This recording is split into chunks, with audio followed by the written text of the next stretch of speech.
Ya, assalamualaikum warahmatullahi wabarakatuh. Waalaikumsalam. Waalaikumsalam warahmatullahi warahmatullahi wabarakatuh. Selamat malam dan salam sejahtera buat kita semua. Selamat malam, Selamat Pak. malam, Pak. Malam, Pak. Eh, kita pastikan dulu apakah slide-nya bisa dilihat, adik-adik sudah tampil? Sudah, Pak. Sudah Sudah, terlihat, Pak. Sudah ya. Oke. Sudah, Pak. Nah, jadi malam ini kita melanjutkan perkuliahan kita ya untuk pertemuan ke-8 mata kuliah kewirausahaan. Topik yang akan kita bahas pada hari ini adalah berkaitan dengan manajemen risiko. Ya. Jadi di dalam wirausaha ya atau di dalam entrepreneurship, nah tentunya akan ada risiko-risiko yang akan dihadapi oleh seorang entrepreneur ya atau seorang pengusaha. Nah, namun risiko itu bukanlah jadi penghalang, tapi harus kita kelola ya. Nah, maka kita perlu memahami tentang manajemen risiko.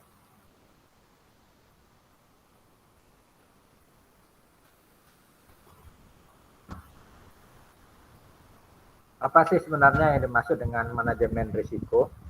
Nah, manajemen risiko itu adalah suatu pendekatan yang terstruktur dalam mengelola ketidakpastian yang berkaitan dengan ancaman dengan pemberdayaan sumber daya. Jadi pada intinya manajemen risiko itu adalah bagaimana mengelola ketidakpastian.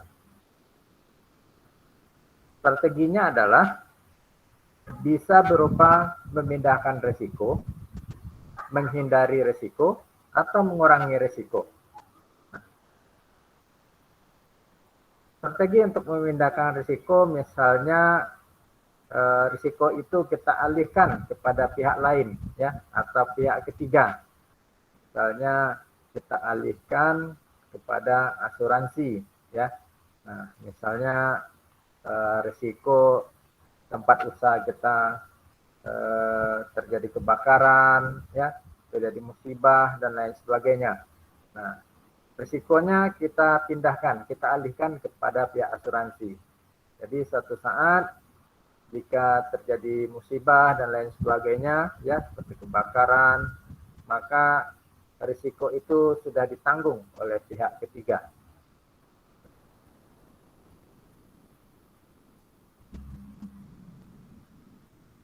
Selanjutnya adalah apa tujuan manajemen risiko itu? Yang pertama adalah mengurangi risiko yang mungkin akan muncul sesuai bidang yang dipilihnya.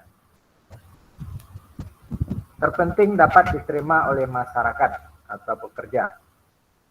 Dan di sisi lain, pelaksanaan manajemen risiko melibatkan segala cara yang tersedia bagi manusia maupun organisasi. Nah, tentunya risiko itu dapat dihindari dan juga dapat dikurangi. Ya. Nah, misalnya di dalam berwirausaha, pada kondisi 2 tahun belakangan, ya kondisi terjadinya COVID-19, nah tentunya seorang wirausahawan dia pasti sudah punya strategi ya untuk membuka usahanya. Nah, misalnya pada saat diberlakukan PPKM, pembatasan itu, nah biasanya untuk usaha-usaha ya apakah kuliner, rumah makan dan lain sebagainya itu kan jam operasionalnya dibatasi ya, dibatasi maksimal sampai jam 8 malam ya, jam 20.00. Nah, setelah itu tidak diperbolehkan untuk melakukan usaha. Nah, tentunya sebagai seorang wirausahawan ya, agar kita tidak mengalami kerugian ya, produk-produk yang telah kita buat, yang telah kita hasilkan tidak mubazir, nah tentunya kita sudah mempertimbangkan ya. Nah, biasanya belum adanya kondisi COVID, usaha kita bisa buka sampai jam 11 atau jam 12 malam. Nah, pada jam tersebut kita bisa menghasilkan atau memproduksi atau menjual sebuah produk, ya, misalnya berupa makanan, ya, misalnya makanan itu berupa makanan bakso. Nah, jadi dari jam 5 sore kita operasional sampai jam 12 malam, itu biasanya kita perkirakan kita sudah menyiapkan untuk 100 mangkuk, ya, 100 mangkuk bakso. Nah, namun pada masa PPKM, ya, tentunya kita tidak akan menyediakannya untuk 100 mangkok karena jam operasional kita dibatasi sampai jam 8 malam, ya. Nah, artinya kita mengurangi risiko kerugian, ya, kerugian karena adanya pembatasan tersebut. Nah, selanjutnya untuk pengertian dari risiko itu sendiri itu didefinisikan oleh beberapa orang ahli, ya. Di antaranya adalah Arthur and Richard, ya. Nah, mereka mengatakan risiko itu adalah suatu variasi dari hasil-hasil yang dapat terjadi selama periode tertentu. Nah, jadi mereka mengatakan risiko itu adalah variasi, ya. Nah, mungkin juga ada yang berpendapat risiko itu adalah seni, ya. Nah, seni di dalam melakukan suatu kegiatan. Selanjutnya, menurut Soekarto, dia menyatakan bahwa risiko itu adalah ketidakpastian atas terjadinya suatu peristiwa. Jadi tidak ada hal yang pasti, ya. Nah, misalnya tadi pada saat kita melakukan transaksi atau berjualan kuliner, nah tentunya kita tidak tahu pasti, ya, apakah produk yang tadinya kita hasilkan begitu banyak bisa habis malam itu ataupun tidak. Nah, itu pun tidak pasti, ya. Bisa jadi walaupun kita bukanya sampai jam 8 malam, nah mungkin ada orang pesta, ya, terus dia borong dagangan kita, nah bisa jadi, ya. Nah, jadi segala sesuatu itu risiko adalah ketidakpastian atas terjadinya suatu peristiwa. Itu menurut Soekarto. Dan selanjutnya menurut Herman Darmawi, dia mengatakan risiko adalah probabilitas sesuatu hasil atau outcome yang berbeda dengan yang diharapkan, ya. Nah, ini probabilitas ini sesuatu ketidakpastian, ya, sama, ya, ketidakmungkinan, ketidakpastian yang berbeda dengan yang diharapkan, ya. Nah, terkadang kita berharap seluruh dagangan kita malam itu terjual laku dan laris manis. Nah, terkadang dia meleset dari yang kita harapkan, ya.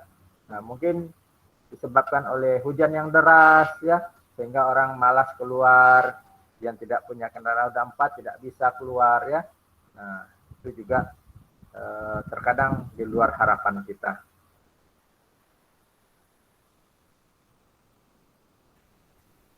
Nah, selanjutnya adalah ketidakpastian. Risiko itu timbul karena ada ketidakpastian. Nah, kondisi yang tidak pasti karena beberapa sebab. Yang pertama adalah tenggang waktu antara rencana suatu kegiatan sampai akhir kegiatan. Terus adanya keterbatasan informasi. Juga keterbatasan pengetahuan atau kemampuan atau ilmu pengetahuan, ya. Atau juga teknik pengambilan keputusan, ya. Nah, jadi ketidakpastian itu bisa disebabkan oleh 3 hal tadi.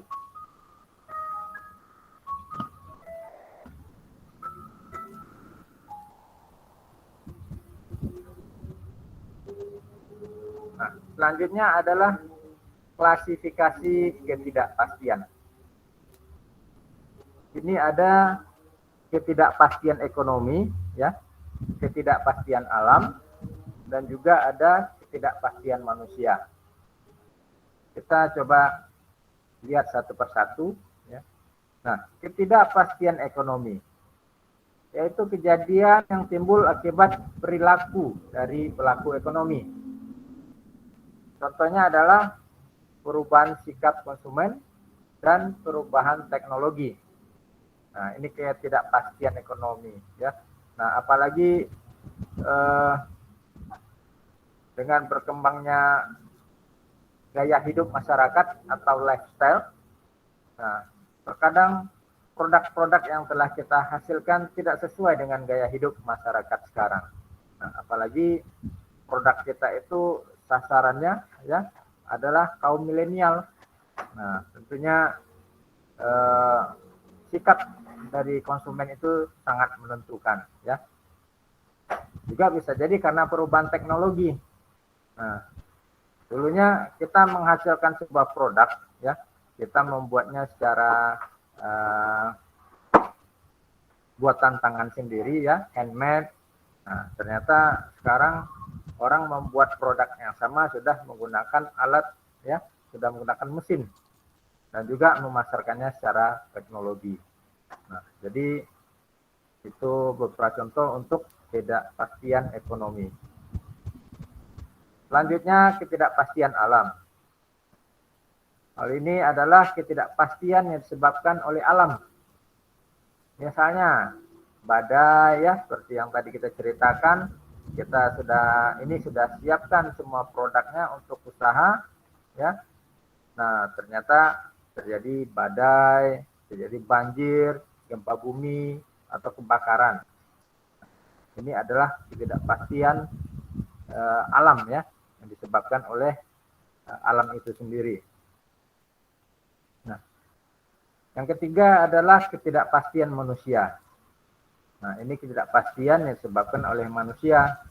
Nah, misalnya terjadi perang, ya, pembunuhan, pencurian, dan lain sebagainya. Nah, ini beberapa kualifikasi tentang ketidakpastian.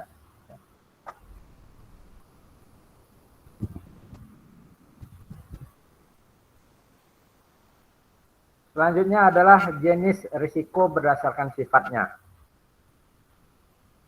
Nah, yang pertama adalah risiko murni. Nah, ini adalah risiko yang apabila terjadi tentu menimbulkan kerugian dan tanpa disengaja. Jadi kerugian yang muncul dan terjadinya tanpa disengaja. Nah, misalnya terjadi kebakaran, ya, mungkin tidak ada orang yang ini, ya, sengaja untuk membakar usahanya, untuk membakar kantornya, ya, membakar perusahaannya. Nah, tentu itu kejadian tidak disengaja. Nah, bisa jadi risiko murni itu disebabkan oleh bencana alam tadi, ya, misalnya banjir, badai, gempa bumi, dan lain sebagainya. Nah, juga bisa disebabkan oleh pencurian. Nah, untuk kasus kebakaran, ya, yang termasuk ke dalam risiko murni, risiko yang tidak disengaja, terkadang kebakaran itu bisa saja menjadi disengaja dilakukan, ya. Nah, mungkin di luar negeri sana mereka punya trik, ya, agar mereka bisa membangun bangunan baru, ya. Nah, terus bangunan lamanya sengaja dibakar, ya, dibakar, terus nanti diklaim kepada pihak asuransi bahwasanya kantornya telah terbakar. Itu terkadang juga ada trik-trik seperti itu. Yang kedua adalah risiko spekulatif. Apa yang dimaksud dengan risiko spekulatif? Ini adalah risiko yang sengaja ditimbulkan oleh yang bersangkutan agar terjadi ketidakpastian memberikan keuntungan kepadanya. Misalnya risiko hutang piutang, ya. Nah, perjudian dan lain sebagainya. Ini adalah hal-hal yang bersifat spekulatif ya. Nah, perjudian itu kan belum tentu kita menang ya, dan belum tentu kita kalah. Nah, jadi semuanya spekulatif, tidak ada yang pasti. Nah, sementara hutang piutang ya, misalnya kita memberikan hutang pada seseorang, itu tidak ada jaminan ya, seseorang yang kita berikan hutang itu mengembalikannya. Nah, itu termasuk ke dalam risiko spekulatif.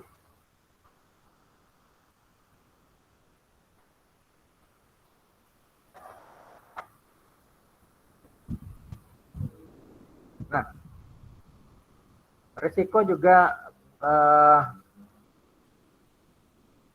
menurut jenisnya bisa dibagi berdasarkan sifatnya ya.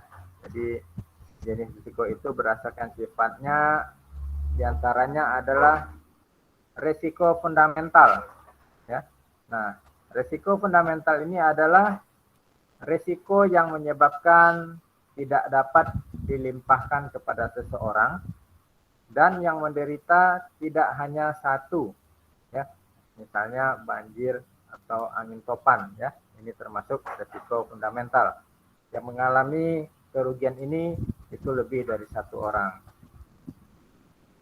Selanjutnya adalah risiko khusus. Nah, risiko yang bersumber pada peristiwa mandiri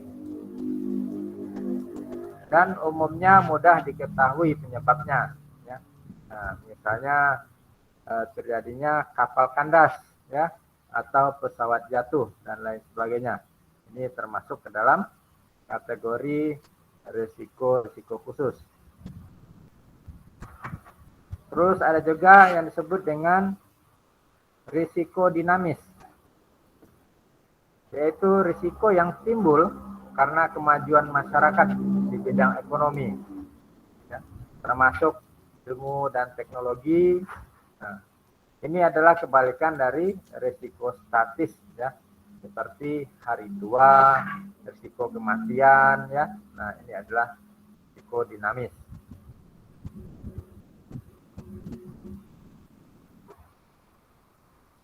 Selanjutnya adalah pengalihan risiko ya.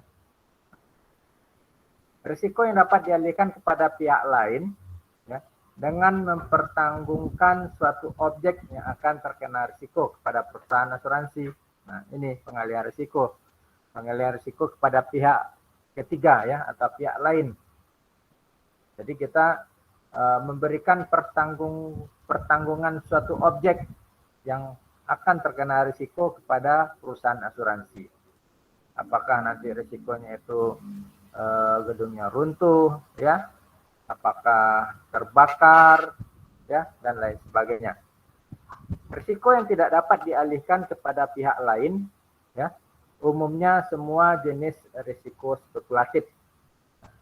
Jadi risiko spekulatif ya tadi ya, yang misalnya utang piutang ya, terus kasus perjudian. Nah, itu tidak bisa dialihkan kepada pihak asuransi ya, tidak bisa dialihkan risikonya kepada pihak ketiga.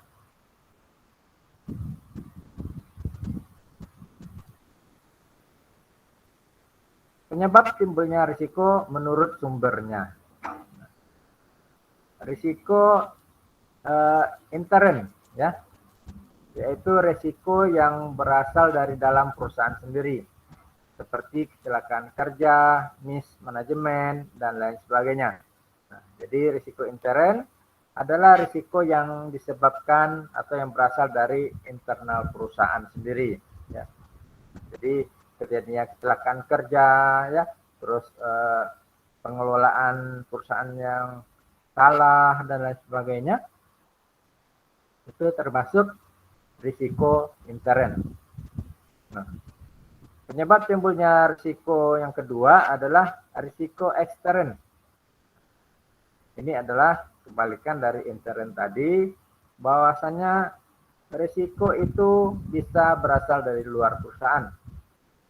Misalnya, yaitu risiko pencurian, ya.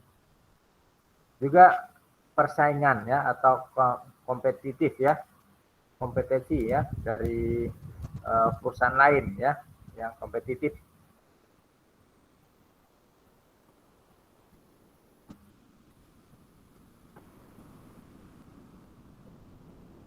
Nah, selanjutnya adalah manajemen risiko.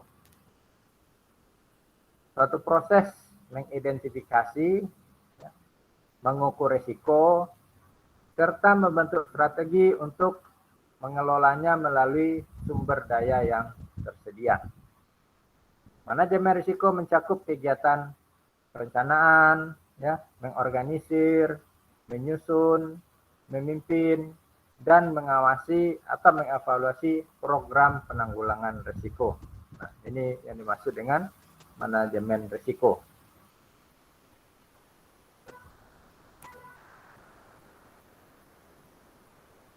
Selanjutnya adalah tahap-tahap di dalam manajemen risiko. Jadi terdapat 5 tahap ya untuk manajemen risiko. Tahap pertama adalah identifikasi risiko, yang kedua analisis risiko, yang ketiga pengelolaan risiko, yang keempat implementasi manajemen risiko, dan yang kelima adalah monitoring.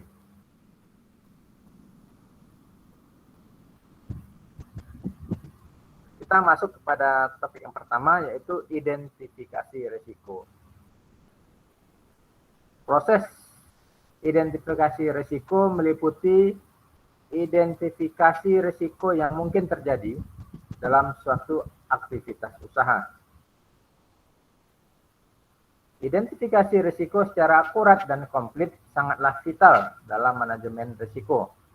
Dan salah satu aspek penting dalam identifikasi risiko adalah mendaftar risiko yang mungkin terjadi sebanyak mungkin. Teknik-teknik yang dapat digunakan dalam identifikasi risiko antara lain adalah teknik brainstorming, terus teknik survei, wawancara, informasi historis, kelompok kerja, dan lain sebagainya. Nah, ini adalah untuk identifikasi risiko. Nah, selanjutnya adalah analisa risiko. Setelah identifikasi risiko, tahap berikutnya adalah pengukuran risiko dengan cara melihat potensial terjadinya seberapa besar severity kerusakan dan probabilitas terjadinya risiko tersebut.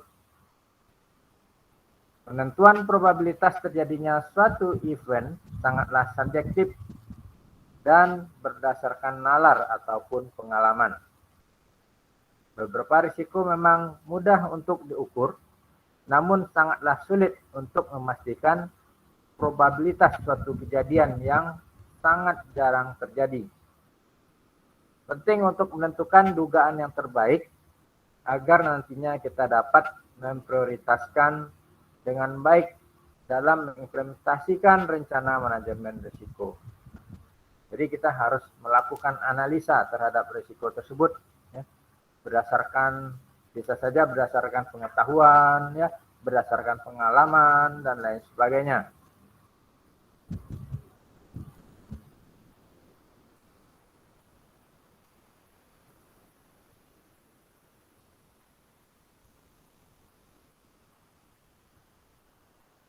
Nah, selanjutnya ada tabel untuk mengukur bobot risiko, dapat digunakan skala dari 1 sampai 5, Nah, jadi untuk bobot risiko itu ada skalanya, skala 1 hingga 5. Nah, untuk bobot 1, nah itu termasuk dalam skala yang sangat rendah.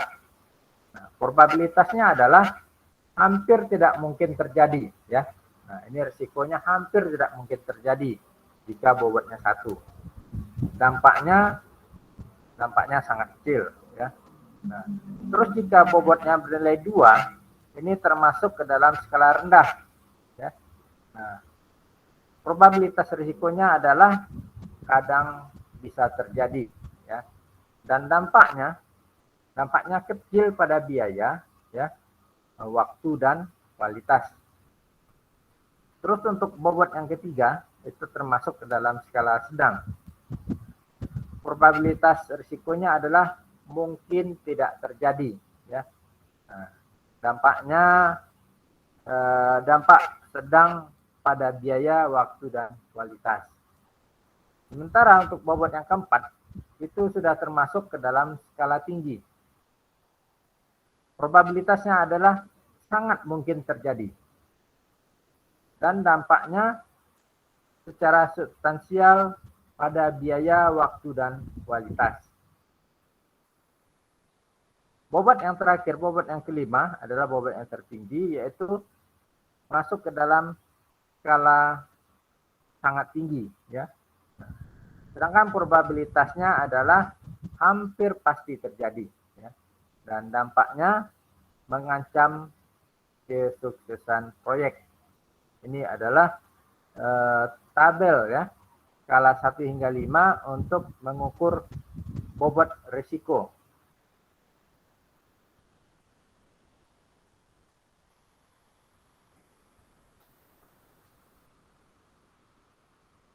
Nah, selanjutnya adalah matriks penilaian risiko, ya. Nah, ini ada ASNZS 4360 1995, ya. Nah, ini tabel peluangnya, ya.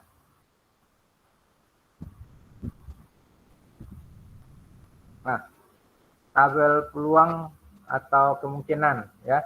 Nah, di sini ada 5 tingkatan, ya. Tingkatan A, B, C, D, dan E. Nah, kriterianya untuk tingkatan A itu dikatakan almost certain, ya. Nah, ini kriterianya hampir terjadi. Sedangkan penjelasannya adalah suatu kejadian pasti akan terjadi pada semua kondisi atau setiap kegiatan yang dilakukan. Untuk tingkatan B, nah ini kriterianya masuk ke dalam kriteria likely, ya. Likely ini mungkin terjadi. Nah, suatu kejadian mungkin akan terjadi pada hampir semua kondisi. Untuk tingkatan yang ketiga, yaitu kriterianya moderate, ya. Nah, ini termasuk ke dalam ukuran sedang. Yaitu suatu kejadian akan terjadi pada beberapa kondisi tertentu. Untuk tingkatan yang keempat atau tingkatan D, nah ini kriterianya unlikely. Ini kecil kemungkinan, ya. Nah, suatu kejadian mungkin terjadi pada beberapa kondisi tertentu, namun kecil kemungkinan terjadinya. Selanjutnya adalah tingkatan E, ya. Nah, kriterianya adalah rare, ya, atau jarang terjadi, jarang sekali. Itu suatu insiden mungkin dapat terjadi pada suatu kondisi yang khusus atau kondisi luar biasa atau setelah bertahun-tahun. Nah, ini adalah tingkatan untuk tingkatan E. Nah, selanjutnya ini adalah tabel 2, ya, tabel akibat. Untuk tingkatan pertama itu termasuk kriteria insignifikan, ya, insignifikan. Nah, tidak signifikan atau tidak ada cedera atau kerugian materi yang sangat kecil. Terus untuk tingkatan 2, ya, termasuk kriteria minor, ya, atau minor. Nah, ini memerlukan perawatan P3K, ya, atau kerugian materinya sedang. Untuk tingkatan 3, kriterianya adalah moderate, ya, atau sedang. Nah, di mana memerlukan perawatan medis dan mengakibatkan hilangnya hari kerja atau hilangnya fungsi anggota tubuh untuk sementara waktu. Ini termasuk kerugian materi yang cukup besar. Selanjutnya untuk tingkatan 4, nah, ini masuk ke dalam kriteria major, di mana cedera yang mengakibatkan cacat atau hilangnya fungsi tubuh secara total, tidak berjalannya proses produksi, dan juga kerugian materinya cukup besar. Untuk tingkatan terakhir, tingkatan kelima, masuk ke dalam kriteria katastrof atau bencana, di mana menyebabkan kematian, ya, atau kerugian materi yang sangat besar. Selanjutnya adalah pengelolaan risiko, ya. Nah, terdapat beberapa cara, ya, mengelola risiko. Yang pertama adalah dengan cara risk avoidance. Nah, ini memutuskan untuk tidak melakukan aktivitas yang mengandung risiko sama sekali. Dalam memutuskan untuk melakukannya, maka harus dipertimbangkan potensial keuntungan dan juga potensial kerugian yang dihasilkan oleh suatu aktivitas. Nah, ini adalah termasuk risk avoidance. Terus juga ada risk reduction. Nah, di sini disebut juga dengan istilah risk mitigation, ya, yaitu merupakan metode yang mengurangi kemungkinan terjadinya suatu risiko ataupun mengurangi dampak kerusakan yang dihasilkan oleh suatu risiko. Mengelola risiko yang lainnya adalah risk transfer, di mana memindahkan risiko kepada pihak lain, umumnya melalui suatu kontak asuransi maupun hedging. Terus ada risk deferral. Dampak suatu risiko tidak selalu konsisten, tidak selalu konstan.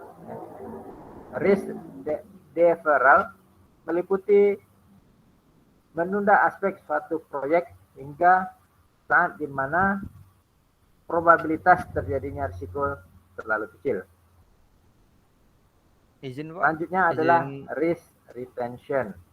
Pak, mohon maaf Pak. Ya. Slide Bapak masih di slide 16 Pak. Masih slide yang berapa? Yang ke-16 Pak. 16 Pak. 16. Nggak jalan slide-nya ya? Iya Pak. Bentar. Masih yang ke-16.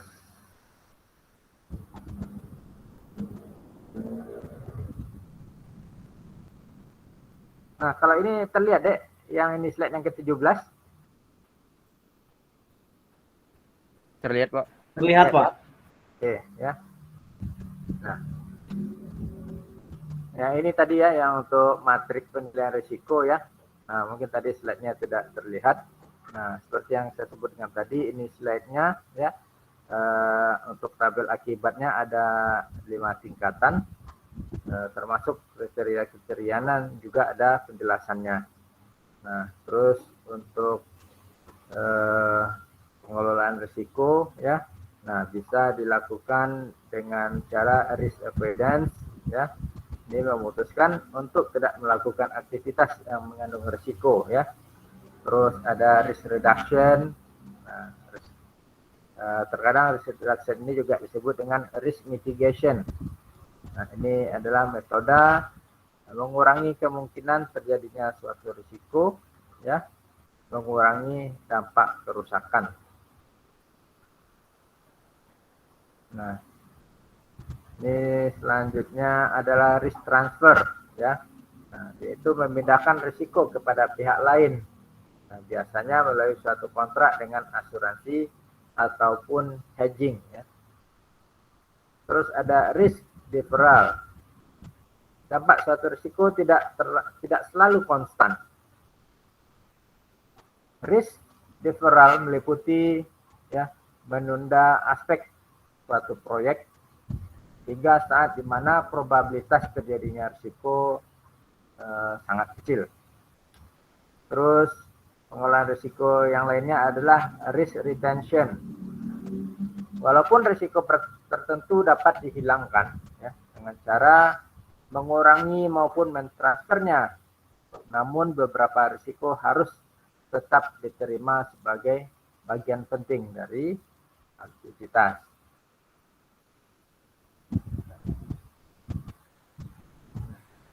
Selanjutnya adalah pentingnya manajemen risiko. Sebagai anggota organisasi dapat mengetahui cara atau metode yang tepat untuk menghindari atau mengurangi besarnya kerugian sebagai akibat ketidakpastian terjadinya suatu peristiwa yang merugikan. Sebagai pribadi, dapat menjadi manajer risiko yang profesional dari perusahaan dan dapat lebih berhati-hati dalam mengatur kehidupan pribadinya sehari-hari.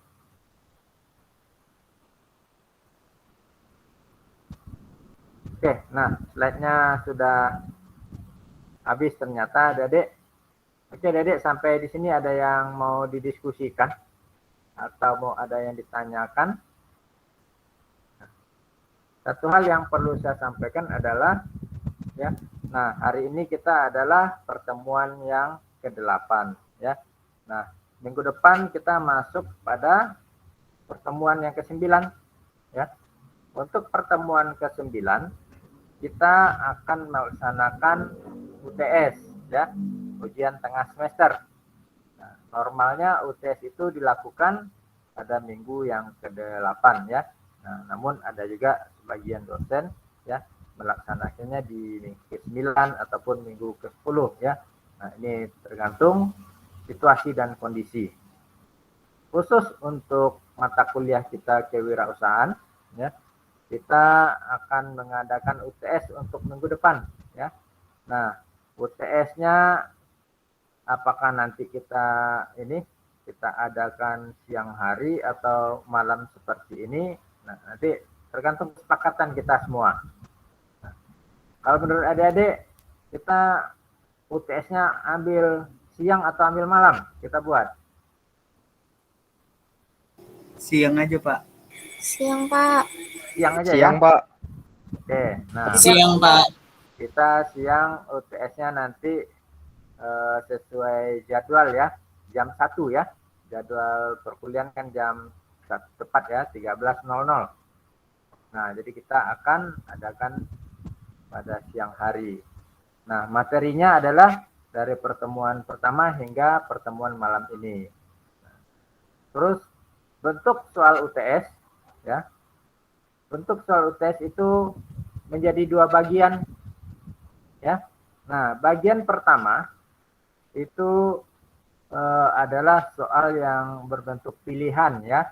Nah, pilihan.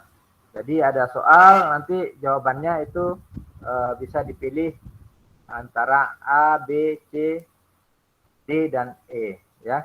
Nah, untuk tipe soal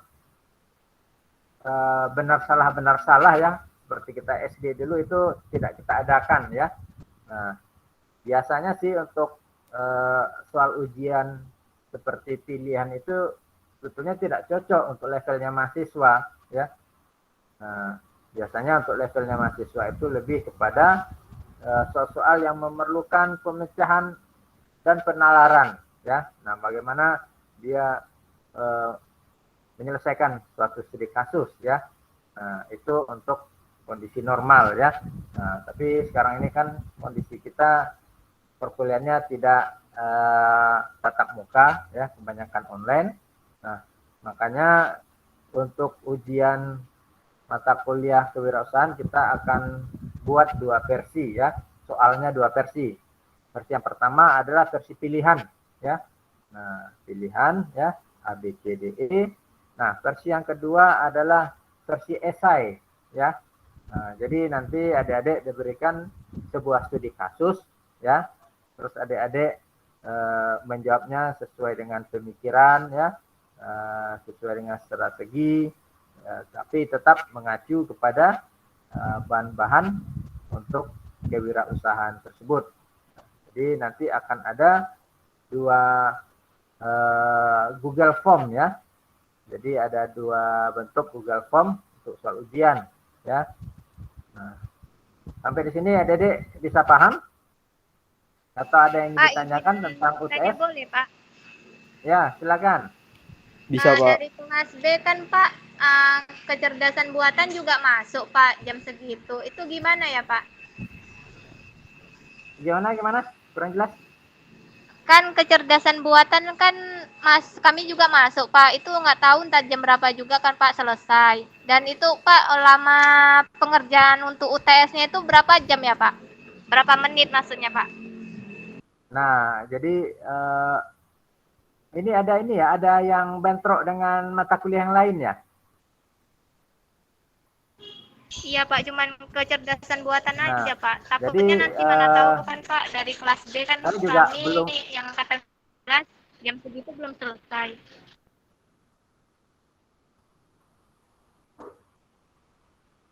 Nah, saya juga belum bisa menentukan waktu ujiannya seberapa, ya, karena apa namanya, kita membuat bentuk ujiannya itu dalam bentuk dua bentuk soal, ya. Nah, dua bentuk soal. Nah, satu yang pilihan, yang satu esai, ya. Nah, saya juga belum membuatkan soalnya untuk pilihan itu berapa soal ujian, ya. Nah, kalau yang esainya saya satu saja soalnya, ya, tapi dia berupa studi kasus, ya. Jadi untuk menjawabnya tidak perlu sampai dikumpul 3 jam kemudian, 5 jam kemudian, tidak, ya. Jadi kita ujian langsung ada waktunya, ya. Jadi kalau memang jadwal perkuliahan kita itu pada siang hari, ya nanti kita coba dalam waktu maksimal 60 menit 1 jam, ya. Nah, mungkin dalam 90 menit kita akan menjawab soal-soal ujian tersebut. Kalau 90 menit kan 1,5 jam, ya. Nah, jadi ada kesempatan bagi adik-adik untuk berpikir, ya, sebelum menjawab. Nah, apalagi yang soal-soal dalam bentuk esai. Nah, soal-soal bentuk esai itu kan perlu adik-adik membaca teori yang dari pertemuan pertama hingga pertemuan malam ini, terus adik-adik olah, ya, dengan pemikiran sendiri untuk menjawab studi kasus tersebut. Nah, jadi tetap mengacu kepada teori-teori yang telah kita pelajari. Oke, ada yang mau ditanyakan lagi?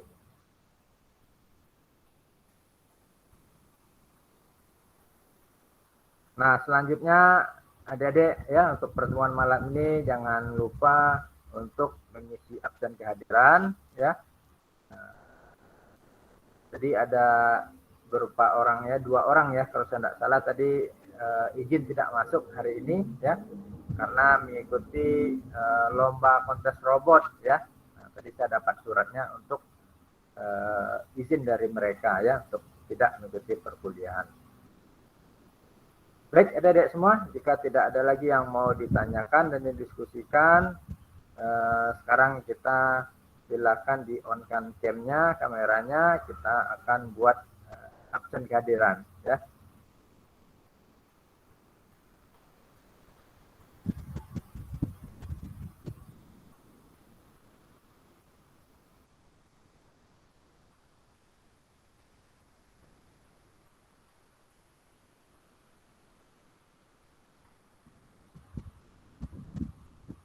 Oke, ya. Saya hitung, ya, sampai 3, ya. Kita inputnya cukup 1 kali saja, ya, karena di sini ada 2 layar, ya, 2 layar yang akan kita screenshot. Oke, untuk layar pertama silakan, ya, saya hitung 1, 2, 3. Oke, selanjutnya untuk layar yang kedua, ya, ini layar yang kedua. Ntar saya simpan dulu.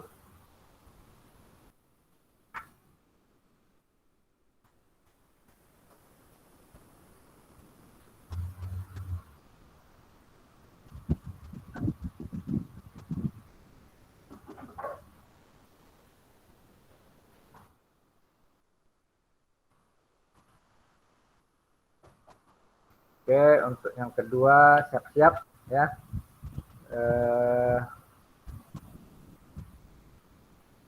Oke, ya. Saya hitung 1, 2, 3.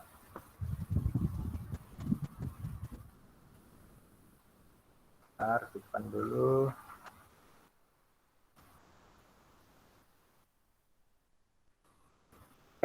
Baik, adik-adik, perkuliahan kita malam ini sudah selesai ya. Silakan disiapkan untuk mengikuti UTS pada pertemuan minggu depan ya. Silakan bahannya bisa adik ulang-ulang ya, bisa diakses di YouTube ya. Jadi semoga adik-adik bisa mendapatkan nilai yang terbaik ya. Nah, nanti saya juga akan membuatkan kalkulasi ya. Kemarin seperti yang disampaikan ya. Nah, siapa-siapa yang memberikan tanggapan ya di YouTube, terus yang melakukan menekan tombol like ya, terus yang subscribe dan lain sebagainya itu, nah nanti itu akan ada nilai-nilai bonusnya. Nah, nanti saya akan posting ya, siapa yang mendapatkan nilai tertinggi ya, siapa yang belum melakukan ya tambahan untuk penilaian. Nah, terus satu lagi yang perlu saya ingatkan bahwasannya untuk tugas-tugas masing-masing pertemuan ya, adik-adik jangan sampai telat untuk submitnya ya, untuk menyerahkannya, karena seperti yang disampaikan sebelumnya, setelah tugas itu diposting di Google Classroom, nah itu diberikan waktu maksimal 3 hari ya untuk menyerahkan tugas tersebut. Nah, kemarin saya masih melihat ada beberapa mahasiswa yang submitnya sudah di hari ke-5 ya, ada yang di hari ke-10, dan bahkan ada juga yang tidak submit sama sekali ya. Nah, tapi itu kan nanti dia berkaitan atau berhubungan dengan poin-poin yang akan adik peroleh ya, akan peroleh. Nah, jadi kalau semakin tinggi poin yang adik pegang ya, nah nanti itu kan diakumulasikan dengan nilai ujian UTS, nilai ujian UAS ya, dengan tugas ya dan lain sebagainya. Jadi silakan adik-adik nanti tugas-tugas itu dibuat ya. Nah, untuk yang submit hari keempat itu saya tidak berikan nilai ya seperti yang disampaikan ya. Nah, jadi nilainya dikasih strip saja. Kalau yang submit di hari pertama, hari nilainya itu 80 sampai 85 ya. Nah, di hari kedua, submit dari kedua nilainya berkurang ya. Di hari ketiga juga berkurang. Nah, di hari keempat dan seterusnya malah tidak dinilai ya. Nah, jadi silakan adik-adik berburu untuk mendapatkan nilai yang terbaik ya. Oke, karena sudah malam ya, kita tutup pertemuan kita ini dengan mengucapkan wabillahi taufiq wal hidayah. Assalamualaikum warahmatullahi wabarakatuh. Selamat malam dan salam sejahtera buat kita semua. Waalaikumsalam. Waalaikumsalam warahmatullahi wabarakatuh.